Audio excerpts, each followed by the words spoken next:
직장 내 성희롱 판단을 하는 요건에는 세 가지가 세 있습니다. 가지가 있어요. 네. 화면에서 보시는 것과 같이 세 가지로 판단할 수 있는데요. 네.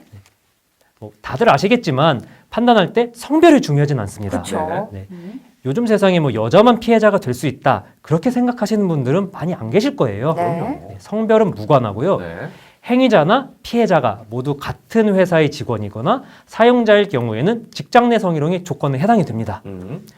또한 넘어서서 최근에는 아직 우리 회사는 들어오지 않았어요. 네네. 입사 면접을 보러 온 구직자 네. 혹은 소속되어 있는 회사는 다르지만 협력업체나 파견 근로자 또한 성희롱의 피해를 당했거나 가해자가 됐을 경우에는 같은 회사의 근로자로 인정을 하고 있습니다. 요즘에는 이제 직접 고용하지 않고 아웃소싱하는 경우가 많으니까. 네, 그렇죠.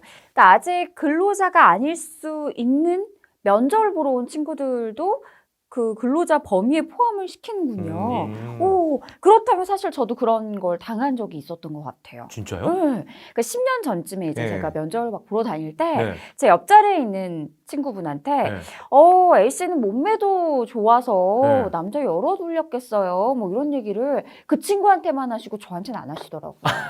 그러니까 이렇게 옆에서 듣기 저도 민망했지만 예. 이런 것들은 사실 맞는 거잖아요. 이제 구직자 맞습니다. 입장에서도. 그러네. 네.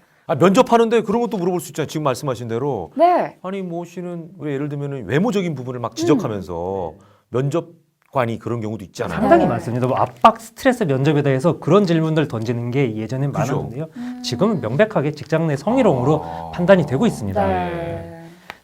그리고 또 하나 중요하게 봐야 될 부분이 바로 업무 관련성인데요. 네. 업무 관련성이요? 네네네. 그건 뭐예요? 업무 관련성이란 기본적으로 직원 간 네. 그리고 직장 내에서 이루어지는 성희롱에 대해서 성희롱이라고 보고는 있지만 네. 그것이 시간적으로 업무 시간, 공간적으로 사업장 내부에 있어야 된다 이런 건 아니에요. 이게 얼마든지 연장선상으로 넘어갈 수 있잖아요. 그런 것들은. 그러니까 업무상 면담 후에 계속 이어진 술자리에서 발생한다 하더라도 업무 관련성을 인정받을 수 있다 이렇게 생각할 수 있는 거죠. 네, 맞습니다. 오. 이게 사실 언론사에서 발생했던 일이라서요. 예. 좀 더 와닿으실 수가 있어요. 이런 사례들이. 예. 과거에 이 거의 비슷한 사건에 대한 판례가 있습니다. 이건 네네. 심지어 대법원까지 간 판례예요. 네. 오.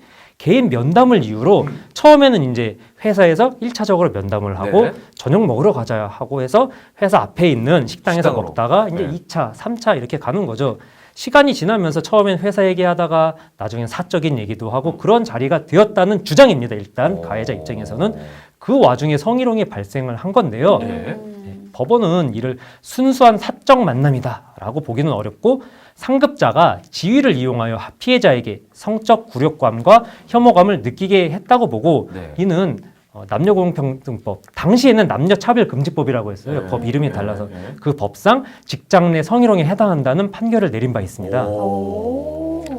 그렇네요. 그리고 이 성적인 언동으로 인해서 성적 굴욕감을 느끼거나 또 혐오감을 느낀다면 성희롱으로 판단할 수 있다라는 말씀이신 거죠? 네, 맞습니다. 네. 여기서 중요한 것은 피해자 관점으로 판단한다는 거죠. 그렇죠. 그러니까 받아들이는 사람이 어떻게 받아들이냐 네, 네. 이건 거죠. 네. 예. 오, 근데 노무사님 아까 합리적인 피해자 관점이라고 하셨잖아요. 구체적으로 그러면 그냥 피해자가 내가 느꼈을 때 성희롱인 것 같다라고 하면 성희롱으로 인정이 되는 건가요? 근데 앞에 합리적이라는 말이 오, 들어가죠. 네, 그러니까요. 합리적이란 말도 중요합니다, 상당히. 네. 합리적인 피해자의 관점이 어떤 거냐면 네. 피해자와 같은 처지에 있는 평균적인 사람의 입장에서 이게 합리적인 사람의 관점에서 판단한다는 건데요. 네. 사실 말이라는 게 상당히 어렵죠. 뭐 합리적인 네. 건 뭐고, 뭐 그렇죠, 평균적인 건 뭐다. 네.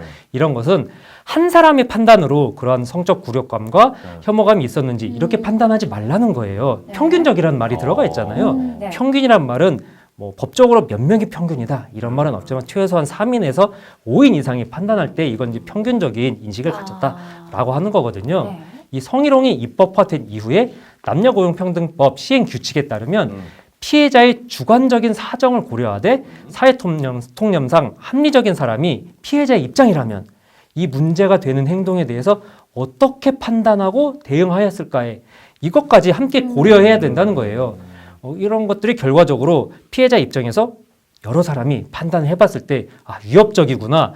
이게 적대적인 고용 환경을 형성하였구나.